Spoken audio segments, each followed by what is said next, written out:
Panorama group, जो सोचता है वो करता है। जैसा आप सबको मालूम है कि अभी बता रहे थे इंदिरा जी का भी डेथ एनिवर्सरी और हमारे लौह पुरुष सरदार पटेल की 125वीं जयंती है। उनको हम नमन करते हैं इस मौके पर। वो क्या जमाना था जब आज़ादी की जंग के अंदर बड़े बड़े नेताओं ने हिस्सेदारी निभाई, उसमें सरदार पटेल भी प्रमुख थे लौह पुरुष के रूप में। और इंदिरा गांधी जी आयरन लेडी के रूप में जो देश के लिए त्याग बलिदान किया, उसको हम कभी भूल नहीं सकते। खालिस्तान नहीं बनने दिया और दूसरा बांग्लादेश को आज़ाद करवाया। गरीब बैठों की बात करी, देश पूरा उनको नमन करता है। और इस मौके पर हम लोग हाजिर हुए हैं आपके बीच में। मैनिफेस्टो आज जारी किया गया, वो भी एक घटना बन गई प्रेस मीडिया के लिए भी, कि कहते हैं 26 सेकंड का एक नेता लोग आए, उसमें अमित शाह जी भी और नीतीश कुमार जी भी, नड्डा साहब भी। 26 सेकंड। अभी कुछ मुझे मीडिया के साथी मिले, वो कहने लगा हमारे ज़िंदगी के इतिहास के अंदर पहली बार कोई प्रेस कॉन्फ्रेंस 26 सेकंड की हुई। और बाद में उनके जो डिप्टी सीएम बीजेपी के नेता थे, उनको एक्सप्लेन करना पड़ा। इसका मतलब है कि आप लोग क्या क्वेश्चन कर लेते नीतीश कुमार जी से, हिसाब पूछ लेते आप अमित शाह जी को या नड्डा साहब को। उसके डर के मारे ही वो भग गए, सब लोग भग गए एक प्रकार से, रुके नहीं। यहाँ पर मोदी जी मिलते ही नहीं है मीडिया से। ये डेमोक्रेसी में खतरनाक संकेत होते हैं ये लोग। ये डेमोक्रेसी खतरनाक संकेत है कि प्रधानमंत्री मिले नहीं मीडिया से। मीडिया में अगर मैनिफेस्टो एक इम्पोर्टेंट घटना होती है चुनाव के अंदर, उसमें आप खाली मुंह दिखाने के लिए आगे भागे सब लोग। इतना क्यों डरते हैं मीडिया से? तो ये समझ के परे हम लोगों के पर ये संकेत मिलता है डेमोक्रेसी में इनका विश्वास नहीं। मेरा आरोप इनके ऊपर यह है। ये मुखौटा पहने हुए हैं डेमोक्रेसी का और सरकारों में आ जाते हैं धर्म के नाम पर। ये मीडिया को, देश को, समाज को समझना पड़ेगा। और जो मैंने कुछ पॉइंट मेरे दिमाग में आए थे, जो कि पहले तो मोदी जी ने यहाँ पर जो एक जुमला बोला था कि मैं बिहार को क्या दूं, 50,000 करोड़, 60, 70, 80, शायद 1.25 लाख तक ले गए। अब 1.25 लाख तक ले गए, उसका हिसाब किताब दो। आज चुनाव के मैदान में आप आ रहे हो, उसका हिसाब किताब दो प्रदेशवासियों को, देशवासियों को। आपने जो वादा किया था 1,25,000 करोड़ के मैं पैकेज दूंगा बिहार को, उसका क्या हुआ है? नंबर 2, जो गन्ना मिल लगाएंगे, शुगर बनेगी और मैं उसे चाय पीऊंगा यहाँ करके। वो चाय आज तक पी क्या उन्होंने? इस प्रकार से अखिलेश जी बताएंगे आपको कि क्या क्या यहाँ पर इन्होंने वादे किए हैं 20 साल के अंदर, कितनी बड़ी वादा खिलाफी करी है। कई उदाहरण हैं देश के अंदर। मोदी जी खुद के हैं, मैं भी मुख्यमंत्री था, वो मुख्यमंत्री थे गुजरात के। वो बोला करते थे कि भारत सरकार क्यों नहीं, डॉक्टर मनमोहन सिंह सरकार क्यों नहीं एमएसपी को कानून का दर्जा देती है। दिया गया उन्होंने, 11 साल उनको हो गए। तो ये स्थिति जो बनी है, उसमें रोजगार की बातें करते हैं, अभी फिर वादा कर लिया, शिक्षा में बात की, इंडस्ट्री की बात कर ली। ये आंकड़े लाते कहाँ से? ये मुझे अभी बताया गया कि जो अभी सम्राट चौधरी जी ने जो बोला है, उसमें झूठ का पुलिंदा है। वो झूठ का पुलिंदा है, आप सुन चुके हैं। मैं उनके वहाँ पर रिपीट करना कि क्या कोई तुक नहीं है। पर 50 लाख करोड़ का निवेश होगा। अब इनको पूछो आपने अंदाज कैसे लगाया? कोई एमओयू हुआ क्या आपके वक्त में? अगर एमओयू हुआ है तब तो मालूम पड़े भाई ये इनका प्रस्ताव है, हो सकता है कि 50 का नहीं होगा, 40 का हो जाएगा। मैनिफेस्टो अंदाज की बात करते हो, 1 करोड़ नौकरी देंगे, औद्योगिक विकास करेंगे, महिलाओं को सशक्तिकरण करेंगे और किसानों को समर्थन मूल्य की गारंटी दी जाएगी। कितनी बार झूठ बोलोगे आप लोग? ये 20 साल का जो हम इनसे मांग करते हैं, आप अपना पहले रिपोर्ट कार्ड दो। 20 साल में नीतीश कुमार जी रहे हैं चीफ मिनिस्टर, वादे किए हैं। आज के मैनिफेस्टो में उम्मीद करते थे हम लोग भी, प्रदेश की जनता भी, कि आप शुरुआत ऐसे करोगे कि आज तक वादे हमने किए हैं 20 साल में, उसका रिपोर्ट कार्ड ये है। शुरुआत वहीं से करोगे आप, जिससे कि जनता को विश्वास हो जाए कि आप जो कहते हो करते हो, आपकी क्रेडिबिलिटी जम जाए। वो नहीं किया इन्होंने, और झूठे वादे और कर लिए इन्होंने। अब इन पर विश्वास कौन करेगा? विश्वास कौन करेगा? हम कहना चाहेंगे आपको, हमारा मैनिफेस्टो आ गया है, तेजस्वी जी ने खुद ने उसको जारी किया है। आज जब इनके लीडरशिप में चुनाव लड़ा जा रहा है नीतीश जी के, तो नीतीश जी के माध्यम से, नीतीश जी द्वारा मैनिफेस्टो जारी क्यों नहीं करवाया गया, हम पूछना चाहते हैं। क्या वो नीतीश जी इस स्थिति में नहीं है क्या कि मैनिफेस्टो जारी कर सके? क्या कारण है कि उनसे जारी नहीं करवा गए? महागठबंधन की बात थी, उनके लीडरशिप में चुनाव लड़ने की बात कर रहे हैं। ये तमाम सवाल जो है, क्योंकि मैनिफेस्टो जब आ जाता है पब्लिक में, तो प्रॉपर्टी खाली अभी एनडी की नहीं रही है, वो प्रॉपर्टी पब्लिक की है, मीडिया की है, हम सबकी है। हम उनसे सवाल जवाब कर सकते हैं। इसलिए मैं आपको निवेदन करना चाहूँगा, हमारा मैनिफेस्टो जो है वो आप देखेंगे चुनाव जीतने के बाद में, जब तेजस्वी जी बनेंगे मुख्यमंत्री, वो मैनिफेस्टो हम कैबिनेट में अप्रूव करवाएंगे, जैसे राजस्थान में हमने किया 3 बार। हम चाहेंगे जो वादा करें पब्लिक से, वो वादे निभाएं फिर, और निभाएं का गारंटी होती है अगर आप चुनाव जीतने के बाद में सरकार बनती है, कैबिनेट के अंदर उसको अप्रूव कर देते हैं, तो चीफ सेक्रेटरी और तमाम जो है ब्यूरोक्रेट तमाम अपने पास रखते हैं, जो कॉपी को रखते हैं कि भाई ये वादे हमारी सरकार बनी है, तो ये वादे हमने किए थे, अब हम इनको निभाना चाहते हैं, निभाएंगे। जनता पूछ सकती है उनको। यही सिलसिला बिहार में शुरू होगा।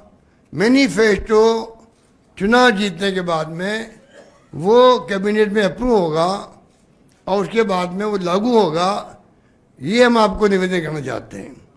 इसलिए मैं कहना चाहूँगा कि जो पलायन यहाँ जो हो रहा है, पेपर लीक की घटनाएं हो रही है, कोई जवाब नहीं। मैं मोदी जी को और अमित शाह जी को विशेष कहना चाहूँगा, अब राजस्थान में पेपर लीक हो गए, हमारे खिलाफ चुनाव में इश्यू बनाया पेपर लीक का। इनको पूछो बिहार में आपका क्या कहना, वो तो बोले कम से कम पब्लिक मीटिंग में। पब्लिक मीटिंग में जवाब देना चाहिए मोदी जी को और अमित शाह जी को। आप अन्य राज्यों में बोलते हो, यहाँ बताइए बिहार में पेपर लीक क्यों हो रहे हैं, गुजरात में क्यों हो रहे हैं, आर्मी में क्यों हो रहे हैं, जुडिशरी में क्यों हो रहे हैं, बताओ आप। और केंद्र सरकार क्या कर रही है उनको रोकने के लिए, ये बताना चाहिए उनको। इस प्रकार से नौकरी मांगने वालों को जो लाठीचार्ज हो रहा है यहाँ पर, लॉ एंड ऑर्डर की स्थिति क्या है आप देख रहे हो। कल भी एक हत्या हो गई, हमने सुना है यहाँ बिहार के अंदर। तो ये जो तमाम बातें हैं वो आपके सामने। अब मैं कहना चाहूँगा, जब ये स्थिति आपकी है, ये जो फिगर दिए गए हैं 1,09,00,000 महिलाओं पर औसत 30,000 करोड़ का कर्जा है। आपने 10,000 रुपये दे दिए महिलाओं को चुनाव के मौके पर, चुनाव जीतने के लिए। वो आप क्या मैसेज देना चाहते हो डेमोक्रेसी के अंदर? इसलिए मेरा मानना है कि ये वक्त है, इनका मैनिफेस्टो झूठ का पुलिंदा है, और इसको हम जाके पब्लिक मीटिंग में हम बताएंगे जनता को कि पहले ये 20 साल का हिसाब दे, रिपोर्ट कार्ड पेश करे, हमने वादे किए, ये निभा पाए, ये नहीं निभा पाए, नहीं निभा पाए, अब निभाएंगे। ये कम से कम उनको हमारे कैंपेन का एक अंश होगा। किस प्रकार से हम जनता को समझाएंगे चुनाव के अंदर कि झूठ बोलते हैं, झूठे वादे करते हैं और इन पे कोई विश्वास नहीं कर सकता। और जो विश्वास नहीं कर सकते हैं, इनके रिपोर्ट कार्ड नहीं है, तो ये जो नया मैनिफेस्टो है इस पे कौन विश्वास करेगा इनके ऊपर। इसलिए मैं लंबी बात नहीं करता हुआ अखिलेश जी को कहूँगा कि वो अपनी बात कहे और बताए विस्तार से।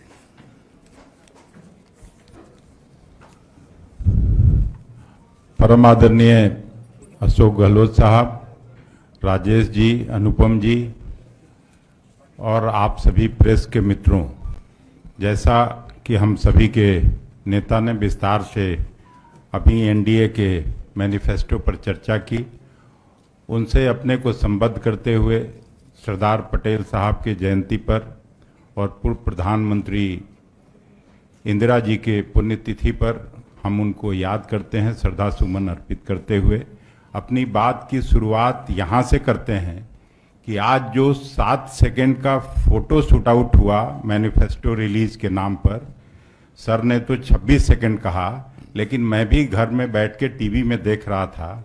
उस 7 सेकेंड का जो फोटो शूट आउट था उसका मतलब क्या है? उसका मतलब मेरे जैसे छोटे सामाजिक कार्यकर्ता के मन में यही है कि मैं जैसा पहले कहा करता था कि नीतीश जी को जब से एनडीए में वो गए हैं, डबल इंजन की सरकार में काम कर रहे हैं, तो इस बार उनको कठपुतली बना के और सरकार चलाई जा रही है दिल्ली से, अमित शाह जी के द्वारा और प्रधानमंत्री जी के द्वारा। जो भी नीति निर्धारित की जा रही है, खास करके बिहार को एक मजदूर सप्लाई स्टेट के रूप में रखने का जो साजिश है, राजनीतिक साजिश है, उसको आप सभी देख रहे हैं। मुझे तो प्रेस के मित्रों से भी मैं माफ़ी मांगता हूं कि इस तरह का आप लोगों के साथ भी किसी ने आज तक अत्याचार नहीं किया होगा। आज जो हुआ वो लोग तो कुछ नहीं कहेंगे, लेकिन मैं माफ़ी मांगता हूं उन लोगों के बदले, बिहार का होने के नाते। जैसा अशोक गहलोत साहब ने कहा कि हम लोगों ने भी 2 दिन पहले अपना संकल्प पत्र जारी किया था, तो हम लोगों के जो महागठबंधन के मुख्यमंत्री के चेहरा हैं, उन्होंने संकल्प पत्र को पढ़ा था आपके सामने। आज अपेक्षा किया जा रहा था कि आज कम से कम नीतीश जी को इतना फ्रीडम दिया जाएगा वहां आपके सामने कि वो कुछ कह सकें, लेकिन उनको जिस तरह से उनके साथ व्यवहार किया गया वो भी बिहार और बिहारियों के साथ अपमान है। भारतीय जनता पार्टी के शासन के द्वारा, भारतीय जनता और एनडीए के नेतृत्व के द्वारा आज संकल्प पत्र पढ़ा जाता है। भारतीय जनता पार्टी के कोटे से जो उप मुख्यमंत्री हैं सम्राट चौधरी के द्वारा, और इससे साफ ये संकेत है बिहारी मतदाताओं के लिए, बिहार के लोगों के लिए, कि वो केवल उनको उनका चेहरा आगे करके उनके वोट बैंक का इस्तेमाल किया जा रहा है, उनके वोट बैंक को छीनने की कोशिश हो रही है। असल में जो खेल है वो 14 तारीख के बाद होने वाला है। और जो प्रधानमंत्री जी का कल का आपने वीडियो अगर देखा होगा कि नया बिहार बनाने का जो संकल्प है, तो भारतीय जनता पार्टी अभी तो पीछे से राजपाट कर रही है, वो अपना मुख्यमंत्री आगे करके और नीतीश जी को किनारे करने की कोशिश है, जनता दल यू नेतृत्व को पीछे ढकेलने की कोशिश है। और कमोबेश यही स्थिति जो एनडीए के बाकी के नेता हैं, बाकी के जो उनके मित्र दल हैं, उनके साथ भी यही होने वाला है। भारतीय जनता पार्टी, जैसा कि आदरणीय गहलोत साहब ने कहा, 20 साल का कोई हिसाब हुआ नहीं। और मैं अपनी बात नहीं कह रहा हूं, जो नीति आयोग जो प्रधानमंत्री के मातहत काम करता है, उसका भी अगर 3 महीने पहले का रिपोर्ट अगर देखा जाए तो बिहार जो कभी शिक्षा का सबसे बड़ा केंद्र हुआ करता था, नालंदा पूरे दुनिया को, नालंदा विश्वविद्यालय, दुनिया भर के छात्र वहां पढ़ने आते थे, दुनिया के दूसरे देशों के, अन्य देशों के छात्र पढ़ने आते थे। आज शिक्षा में भी हम 28 बड़े राज्यों में 28वें स्थान पर चले गए हैं, चाहे प्राथमिक शिक्षा हो, माध्यमिक शिक्षा हो या उच्च शिक्षा हो। कमोबेश यही स्थिति स्वास्थ्य सेवा के बारे में है, जो नीति आयोग ने कहा है कि 28 बड़े राज्यों में हम 28वें स्थान पर हैं। इंडस्ट्रियलाइजेशन के मामले में यही बिहार था कि पहला पंचवर्षीय योजना, दूसरे पंचवर्षीय योजना, श्री बाबू के हुकूमत में कांग्रेस के नेतृत्व में 27% जो चीनी नेशनल किटी को देने का काम करता था वो आज 2% से भी नीचे चला गया। जैसा इन्होंने कहा कि उन्होंने वायदा किया था कि उसी चीनी मिल के चीनी से चाय पिएंगे। मैं वहां का सांसद हुआ करता था, मुझे मालूम है। लेकिन कहां 27% चीनी कंट्रीब्यूट करने वाला स्टेट 2% से नीचे चला गया।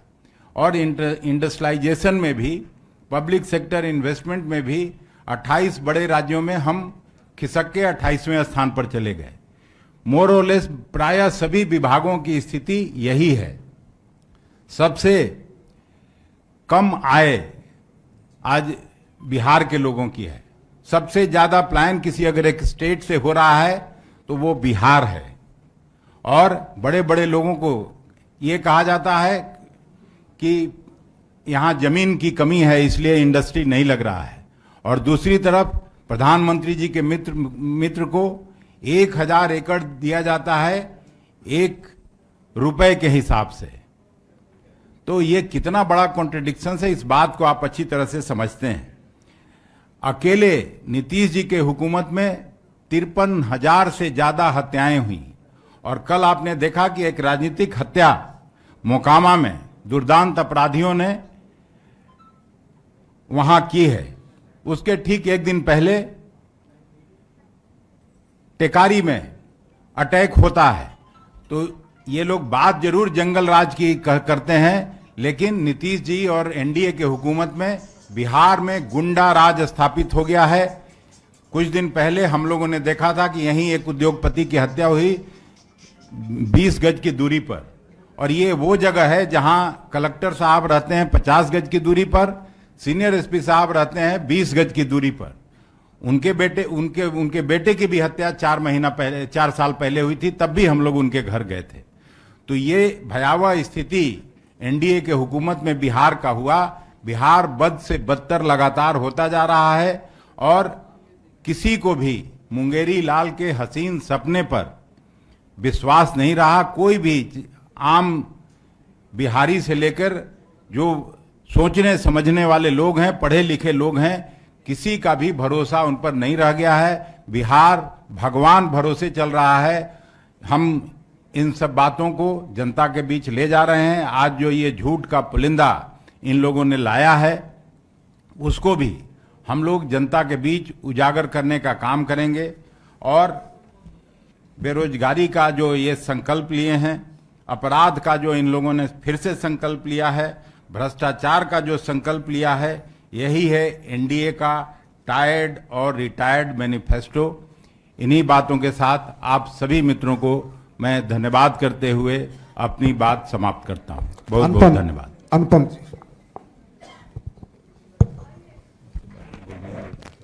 आप तो बाकी बोल ही दिए थे। तो दोस्तों, आज जो आदरणीय अखिलेश जी ने जो कहा 7 सेकंड की दुर्घटना जो पटना की मीडिया के साथ हुआ है, उससे 2 बातें बिल्कुल स्पष्ट हो गई है। पहली बात तो यह कि घोषणा पत्र के नाम पे इस तथाकथित डबल इंजन वाली दोनों पार्टियों के पास कोई नैतिक बल नहीं है कुछ बोलने को। कुछ बोलने को होता तब तो बोलते।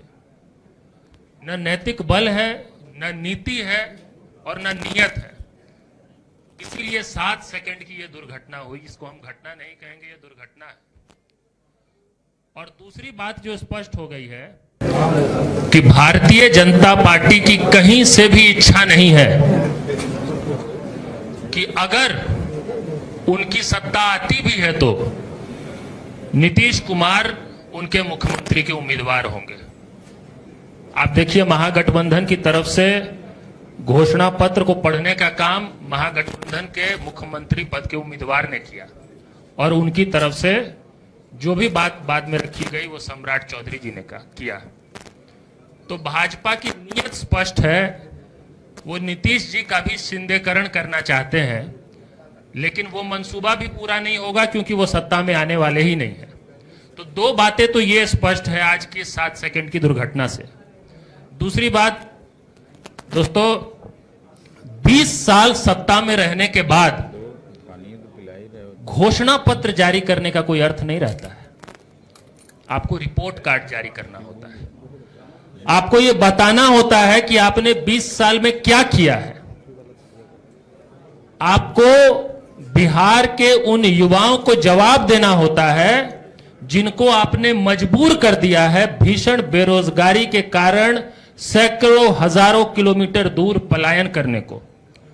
बिहार के उन लोगों को जवाब देना था जो इस देश के अलग अलग शहरों के लेबर चौक पे हर सुबह खड़े होकर अपमान का घूंट पीते हैं। उनको जवाब देना था कि आपने ज्ञान की भूमि, अध्यात्म की भूमि, क्रांतिकारी परिवर्तन की भूमि बिहार को ऐसा क्यों बना दिया है कि बिहारी आज जो है वो पूरे देश में अपमानजनक शब्द बना दिया इन लोगों ने। आपको जवाब देना था बिहार के किसानों को, उनकी बदहाली का जवाब देना था। आपको जवाब देना था बिहार के महिलाओं को जिनके बच्चों को आज सूखा नशा की चपेट में बिहार के हर गांव में पहुंचा दिया गया है। बिहार के किसी भी पंचायत में, किसी भी गांव में आप घूम जाएंगे, जिस तरह का नशा बढ़ रहा है टीनेजर्स में, कोई चर्चा करने वाला नहीं है, कोई रोक टोक करने वाला नहीं है। इसका जवाब देना था कि क्यों आपने बिहार को ऐसा बना दिया है। रिपोर्ट कार्ड पेश करना था। जो आदरणीय अशोक जी ने कहा 1.25 लाख करोड़ की बात हुई थी और किस कदर बात हुई थी आपको याद होगा। वो विजुअल मेरे दिमाग से उतरता नहीं है। प्रधानमंत्री जी बिहार को पैकेज इस ढंग से दे रहे थे जैसे खैरात दे रहे हो। नहीं, बिहार की बोली लगा रहे थे। बोली लगा रहे थे।